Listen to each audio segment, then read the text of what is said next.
ඔයාලා හැමෝම ආදරෙන් පිළිගන්නවා bike.com YouTube channel එකේ තවත් වීඩියෝ එකකට. මේ දවස්වල ගොඩක් අය කතා වෙන මාතෘකාවක් තමයි Chinese bikes එනවා, Indian bikes එනවා brand new. ඒකත් එක්කම RS200 එක මට මතකයි අපි මම A levels කරනකොට රත්නපුරේ සිසුල්කයිගේ ක්ලාස් යනකොට Bajaj showroom එකක් තියෙනවා. ඉන්න එතන මට මතකයි කහපාට RS200 එකේ ෆොටෝස් එහෙම තිබ්බා. මාරම ලස්සන බයික් එකක්. ඒ කියන්නේ NS200 එක වගේ තමයි. හැබැයි ෆෙයාරින්ග්ස් ප්‍රමාණය වැඩි. NS200 එකට අපි කියන්නේ naked sport කියලානේ. ඒ කියන්නේ ෆෙයාරින්ග්ස් ප්‍රමාණය අඩුයි. body parts එහෙම නැත්නම් engine එක පිටතට expose වෙලා තියෙනවා. RS200 කියන්නේ racing sport.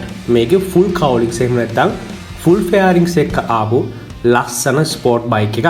ඉතින් අවුරුදු 10කට විතර පස්සේ Bajaj Pulsar RS200 එක අප්ඩේට්ස් කිහිපයක්ම ඇවිල්ලා තියෙනවා.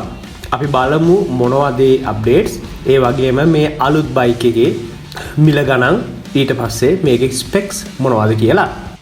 මේකේ එන්ජින් එක ගත්තම single cylinder 4 stroke 4 valve single overhead cam SOHC triple spark liquid cooled FI නැත්නම් electronic fuel injection system එකක තමයි ඇවිල්ලා තියෙන්නේ. එතකොට අපි මේකේ එන්ජින් එක ගත්තම 199.5 cc එන්ජින් එකක් ෆීචර් කරලා තියෙන්නේ. පවර් එක පැත්තට ගියාට පස්සේ RPM 9750 දී PS 24.5 Fewest Starker. ඒ කියන්නේ horse power කියන එක තමයි German term එක. අපි torque එක පැත්තට ගියාට පස්සේ RPM 8000 දී 18.74 නිව්ටන් මීටර් torque එකක් තමයි ජනනය කරන්නේ. එතකොට මේකදී cooling system එක ගත්තොත් එහෙම නැත්නම් engine එක cool වෙන්නේ liquid cooled එහෙම නැත්නම් ද්‍රව සිසිලන පද්ධතියකින් තමයි bike එක cool වෙන්නේ. එතකොට මේකේ kick එකක් feature කරන්නේ self start only.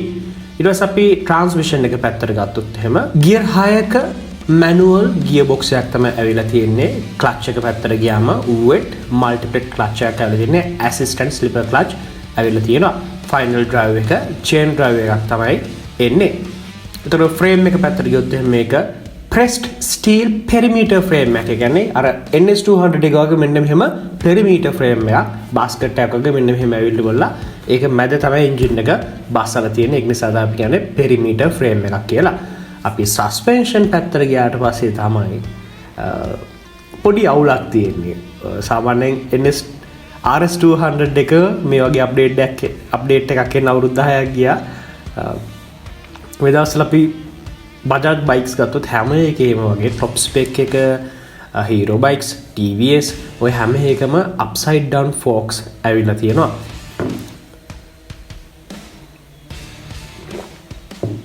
upside down forks look එක වගේම සාමාන්‍යයෙන් road use එකට වඩාත් හොඳ දේ තමයි upside down forks. ඒ කියන්නේ cornering වලදී හැම හොඳ response එකක් තියෙනවා, smooth response එකක් තියෙනවා telescopic forks වලට වඩා.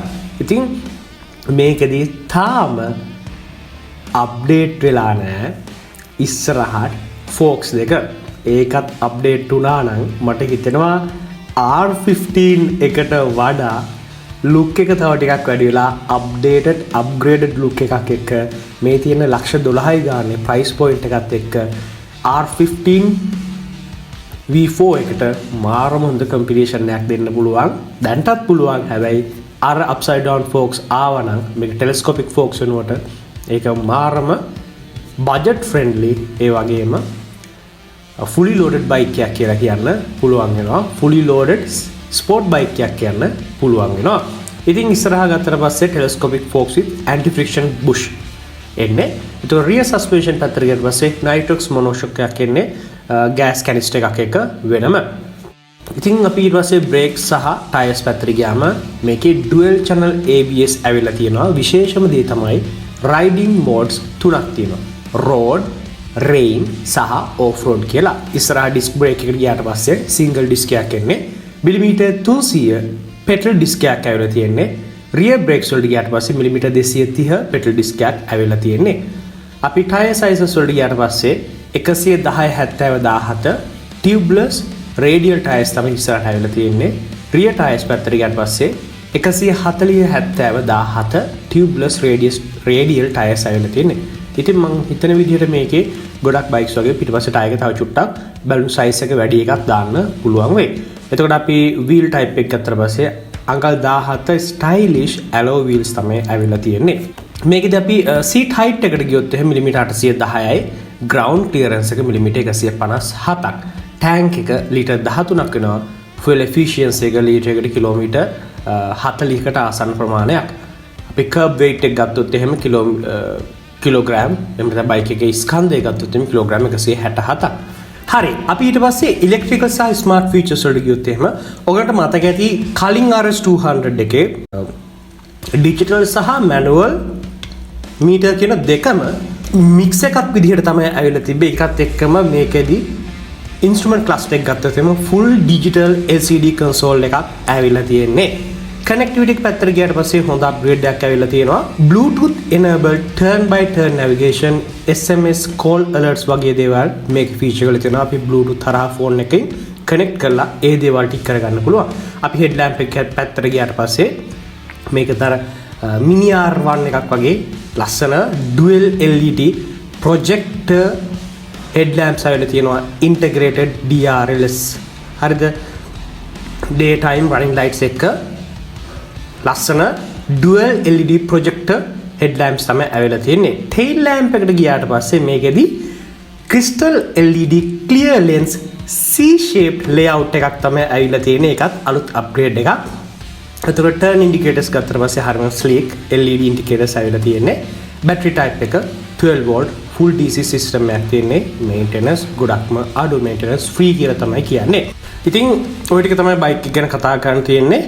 බයික් එකේ මිල 12,89,950යි ඩිස්කවුන්ටඩ් ප්‍රයිස් එකක් යනවා 12,29,950යි.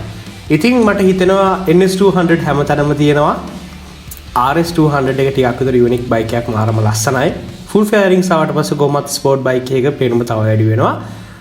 මේක හොඳ තරගයක් දෙයි කියලා හිතනවා මට NS200 එකත් එක්ක.